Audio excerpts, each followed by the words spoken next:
त साग पकाउँछु यसरी चाहिने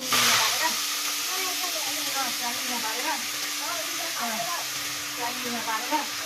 यता मासु पकाएर यता साग पकाएर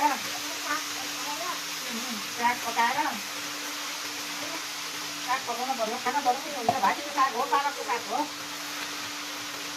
जति पालकै भयो नि भाजी भयो नि त्यो अलझानी भयो नि कागज हुन्छ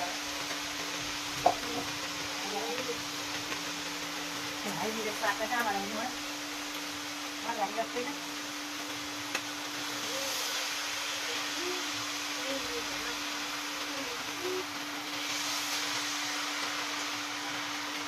साग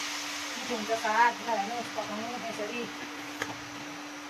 साग पकाउँदा यसरी त हो के नै साग बदुवा सिङ नै हालिदिन्छु ल हेर्नु सिङ नै बदुवा सिङ नै हालिदिन्छु अनि बासन आइहाल्छ त्यसलाई झिकेर फाल्नु अनि खानु अदुवाले नसनी मान्छेले यस्तै गरेर पकाएर खानु सनी मान्छेले कुटेर खानु